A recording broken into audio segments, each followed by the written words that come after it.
Assalamualaikum warahmatullahi wabarakatuh. Perkenalkan, nama saya Heri Nurbaiti dari Prodi S1 Akuntansi Klasik Modular.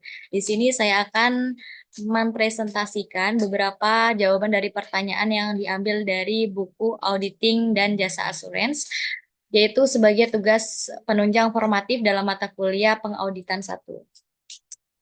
Langsung saja, pada slide yang pertama, ini merupakan pertanyaan dari tujuan 4.1, yaitu sebutkan 6 nilai etis inti yang dijelaskan oleh Josephson Institute. Yang pertama ada dapat dipercaya atau trustworthiness, mencakupkan kejujuran, integritas, reliabilitas, dan loyalitas. Kejujuran menuntut itikat baik untuk menemukan kebenaran. Integritas berarti seseorang bertindak sesuai dengan kesadaran yang tinggi dalam situasi apapun. Reliabilitas berarti melakukan semua usaha yang masuk akal untuk memenuhi komitmennya.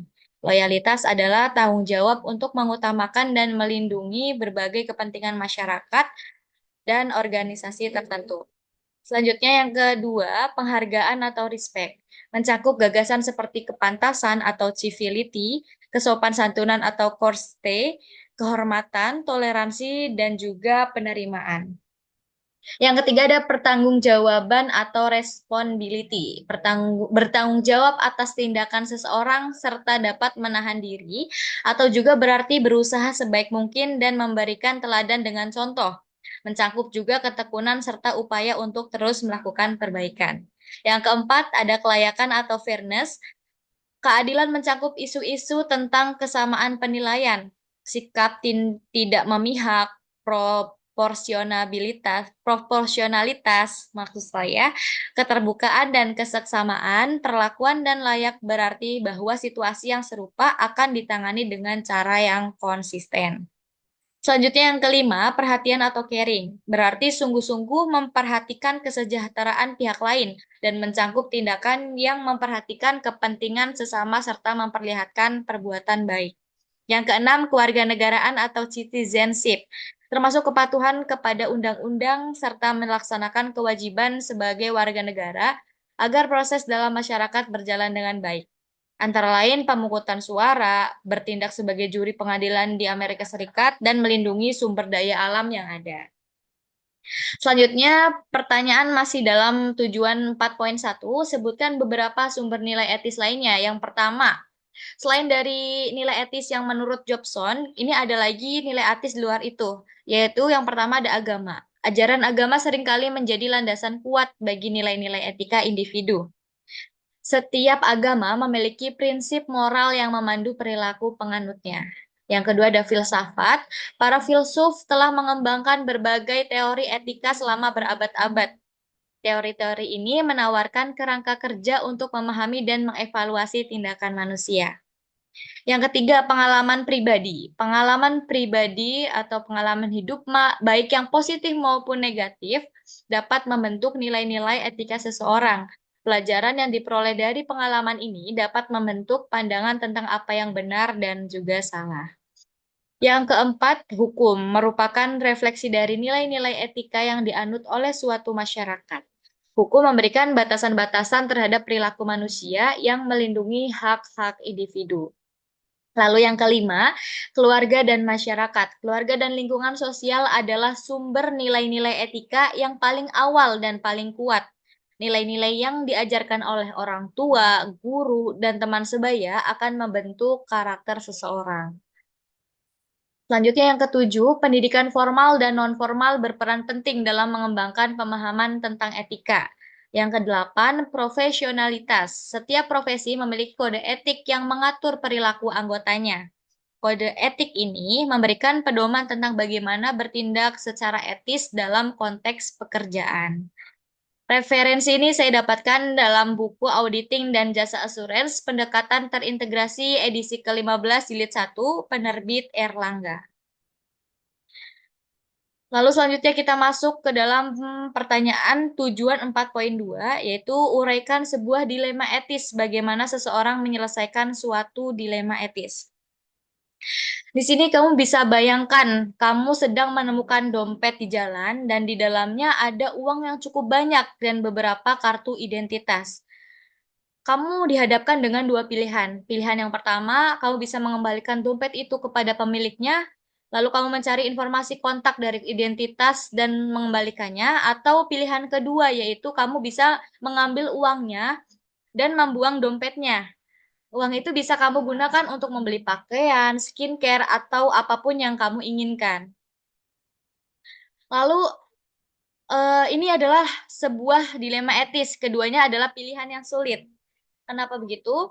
Jika kamu memilih untuk mengambil uangnya, kamu melanggar aturan dan tidak jujur. Sedangkan jika kamu mengembalikan dompet tersebut, kamu mungkin akan kehilangan kesempatan untuk mendapatkan uang tersebut atau gagal untuk membeli skincare atau pakaian baru yang kamu inginkan. Nah, dilema etis ini yang sering kita hadapi dalam kehidupan sehari-hari. Kita harus memilih antara melakukan hal yang benar, mengembalikan dompet maksudnya, atau mendapatkan keuntungan, atau mengambil uangnya saja, gitu. Oke, selanjutnya, langkah-langkah apa yang dapat dilakukan untuk menyelesaikan dilema etis? Yang pertama, memperoleh fakta yang relevan. Yang kedua, mengidentifikasi isu-isu etis berdasarkan fakta tersebut. Yang ketiga, menentukan siapa yang akan terpengaruh oleh akibat dari dilema tersebut dan bagaimana setiap orang atau kelompok itu terpengaruh. Yang keempat, mengidentifikasi berbagai alternatif yang tersedia bagi orang yang harus menyelesaikan dilema tersebut. Yang kelima, mengidentifikasi konsekuensi yang mungkin terjadi dari setiap alternatifnya.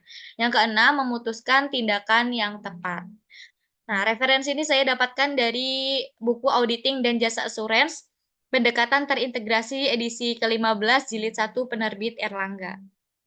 Selanjutnya kita masuk dalam pertanyaan tujuan 4.3. Mengapa ada kebutuhan khusus akan perilaku etis oleh para profesional? Karena seorang profesional diharapkan dapat berperilaku pada tingkat yang lebih tinggi dari yang dilakukan oleh masyarakat atau sebagian besar anggota masyarakat lain. Alasan utama mengharapkan tingkat perilaku profesional yang lebih tinggi oleh setiap profesi adalah kebutuhan akan kepercayaan publik atas kualitas jasa yang diberikan oleh profesi, tanpa memandang individu yang menyediakan jasa tersebut. Referensi ini saya dapatkan dalam buku Auditing dan Jasa Assurance, Pendekatan Terintegrasi edisi ke-15 jilid 1 penerbit Erlangga. Selanjutnya, masih dalam tujuan 4.3, mengapa persyaratan etis dari profesi akuntan publik berbeda dengan profesi lainnya? Kenapa? Karena akuntan publik memiliki peran yang sangat penting dalam menjaga kepercayaan masyarakat terhadap dunia bisnis. Oleh karena itu, mereka harus memiliki etika yang sangat tinggi dan menjalankan tugasnya dengan penuh integritas. Bayangkan nih, akuntan publik sebagai seorang wasit dalam pertandingan sepak bola. Seorang wasit itu harus apa? Yang pertama, wasit harus adil. Dia harus memastikan semua pemain mengikuti aturan yang sama. Yang kedua, wasit harus jujur. Dia tidak boleh memihak salah satu tim. Wasit harus netral. Yang ketiga, keputusannya harus berdasarkan fakta di lapangan, bukan karena tekanan dari penonton atau tim. Nah, sama halnya dengan akuntan publik. Mereka seperti wasit dalam dunia bisnis. Mereka memeriksa apakah buku catatan atau laporan keuangan perusahaan sudah dibuat dengan benar dan sesuai aturan. Referensi ini saya dapatkan dalam website Google. Setelah terima kasih, saya ucapkan terima kasih. Kurang lebihnya saya mohon maaf. Wabillahi taufik wal hidayah. Wassalamualaikum warahmatullahi wabarakatuh.